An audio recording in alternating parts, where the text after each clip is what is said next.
We like to think of human nature in these simple terms, right? Either it's noble or it's cruel. But the reality, well, it's way more complicated. And honestly, it's a bit uncomfortable. We're about to dive into some of the darkest truths about our shared psychology, not because they're rare or shocking, but because they are incredibly, incredibly common. And this quote right here, this is the whole idea. The things we'd really rather not admit about ourselves, they're often the most universal parts of being human. They're basically hidden in plain sight, shaping our behavior every single day, whether we realize it or not. All right, let's kick things off with a truth that I think we can all relate to. That powerful, deep-seated drive to look good, which, let's be honest, often matters a whole lot more to us than actually being good. And this slide just lays it all out, doesn't it? On one side, you've got your image and your reputation. That's all about how we act when we know other people are watching. And on the other side, you've got truth and integrity. That's about the choices we make when we're totally alone. For so many of us, the fear of what other people will think of damaging our reputation is a much, much stronger motivator than our own internal moral compass.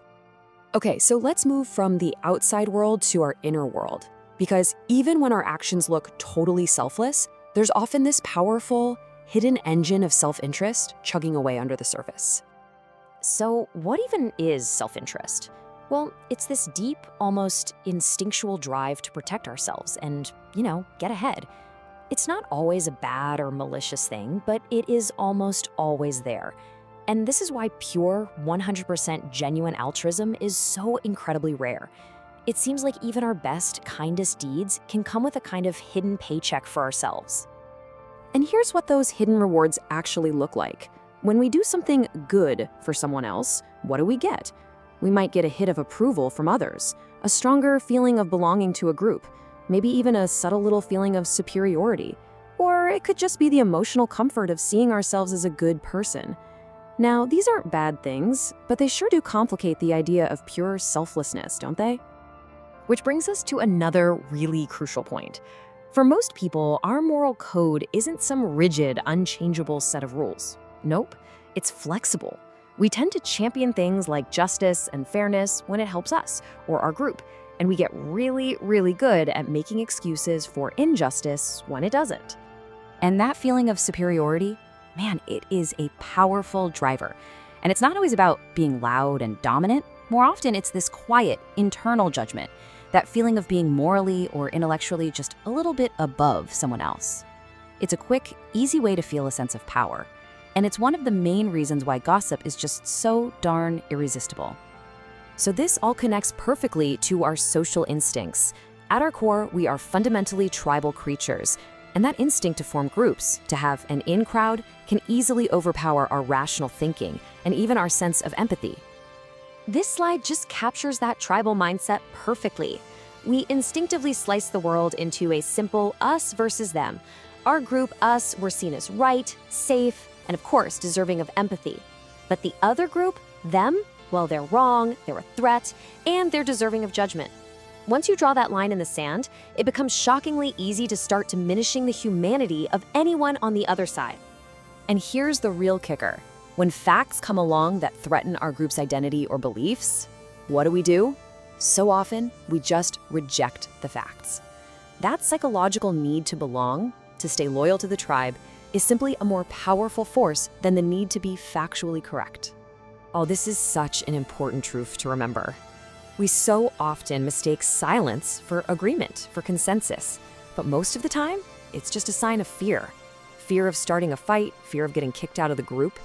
So many terrible ideas and injustices survive not because everyone agrees with them, but because good people are just too afraid to speak up and rock the boat. So if we're all tribal and kind of self-interested, how do we live with ourselves? Well, it turns out we get very, very good at avoiding uncomfortable truths, especially the ones about our own behavior. Yeah, at our core, we are not wired to be these objective, truth-seeking robots.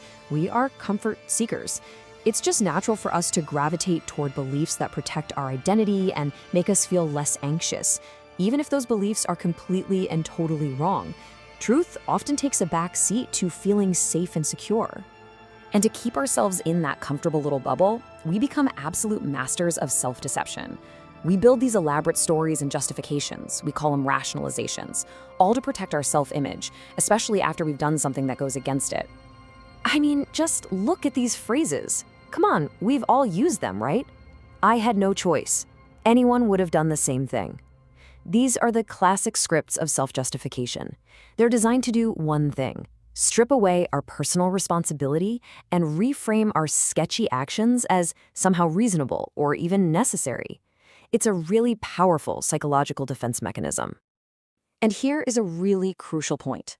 Most of the harm in the world isn't done by mustache-twirling villains. It's done by ordinary people, one tiny step at a time. This slide shows exactly how that slippery slope works. It starts with one small moral compromise, then it's repeated, and it becomes a habit. That habit then sets a new lower standard for behavior. And eventually, that standard just becomes part of who you are. Evil is a slow, gradual adaptation. Okay, after hearing all of that, it is really easy to feel a bit cynical, right? Is this it? Are we just slaves to these dark, unconscious drives? Is there any hope? No, absolutely not. And listen, this right here is the most important part of this entire explainer.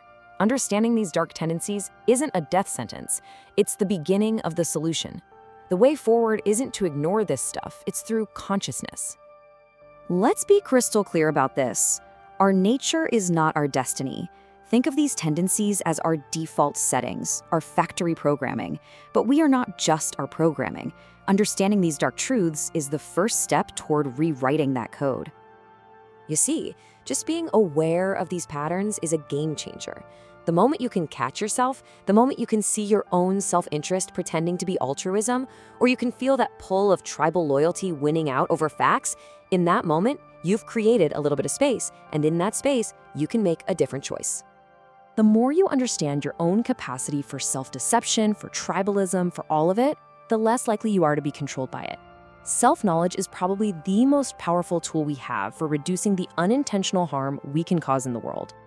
And in the end, it all comes down to this. By taking responsibility for these uncomfortable truths inside ourselves, instead of just pointing them out in other people, we take our power back. We move from being puppets of our nature to being the authors of our own actions. So you see, this isn't about being cynical. It's about being empowered. Facing these dark truths isn't about judging ourselves, it's about liberating ourselves.